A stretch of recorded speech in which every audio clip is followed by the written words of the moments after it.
It's incredible how just one tiny word in a text that's over 2,500 years old can spark centuries of intense debate.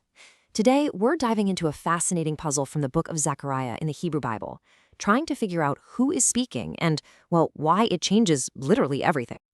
So this is the line right here that's at the very heart of the mystery. It's from the prophet Zechariah. And in it, a speaker claims they were sent by Hashem of hosts, which is, of course, a Hebrew name for God. The big question is, who is the me being sent? It seems so straightforward, right? But this simple phrasing opens up a massive theological question. See, identifying the speaker of that one word, me, changes the entire meaning. Is it a prophet, an angel, or something else entirely? This is what we're going to unpack today.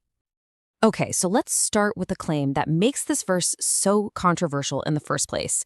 It's an interpretation that argues this passage isn't just a simple statement, but a profound declaration about the very nature of God himself.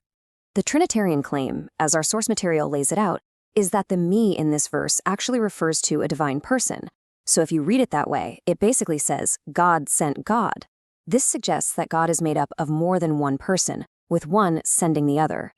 But right here, our source material kind of hits the brakes. It pushes back and asks a really fundamental question. Does that reading come from the text itself, or is it an assumption we're bringing to the text? And to answer that, we've got to figure out who is actually speaking. And this, my friends, is where the real detective work begins. Before we can even try to identify the me, we first need to get a handle on the entire cast of characters who are present and speaking in the first two chapters of Zechariah. So our source identifies three distinct speakers in this dialogue. First, you've got Hashem, or God, who's the ultimate source of the whole message. Second, there's the angel of the Lord, who's acting as a heavenly messenger. And third, you have the prophet Zechariah himself, the human who gets the vision and is supposed to go out and proclaim it. And what the source highlights here is a really clear chain of command in how this prophecy gets delivered. The pattern is super consistent. The message starts with Hashem, it gets passed down through an angel, and then it's finally delivered to the people by the prophet. It's a clear flow. And look, this isn't just a theory they're pulling out of thin air. The text itself makes these distinctions crystal clear. For example, back in chapter 1, verse 12, we actually see the angel of the Lord talking to Hashem, asking him for mercy on Jerusalem. So they're clearly presented as two separate beings having a conversation.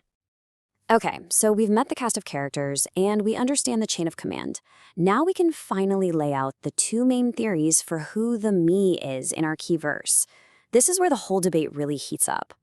So this really boils down to two competing paths. On one side, the Trinitarian view says the me is the angel of the Lord, who they understand to be a divine person, God. But on the other side, our source material argues that the me is simply the human prophet, Zechariah, who's just delivering God's message. Now, for that first theory to work, it really depends on what our source calls a chain of identities. You basically have to accept that the angel of the Lord is Jesus and that Jesus is Hashem. It's an interpretation that's built on connecting several pretty big concepts together. And this leads us to the source's central challenge. Is there another way to understand the phrase, Hashem has sent me, one that fits right into the context of the Hebrew Bible without needing to bring in that whole external chain of identities? To answer that question, the source does something really smart. It broadens the search. It says, hey, let's not just look at this one verse in a vacuum. Let's look for a precedent. Let's see how similar language is used by other people elsewhere in the Bible. And boom, the first piece of evidence comes from the prophet Moses. Here in the book of Numbers, he uses almost the exact same phrasing, the Lord has sent me. And why does he say it? To prove that his actions and his words aren't his own idea, they're divinely authorized. And we see another really powerful example with Joseph over in the book of Genesis. When he finally reveals who he is to his brothers, he says over and over again that God sent me.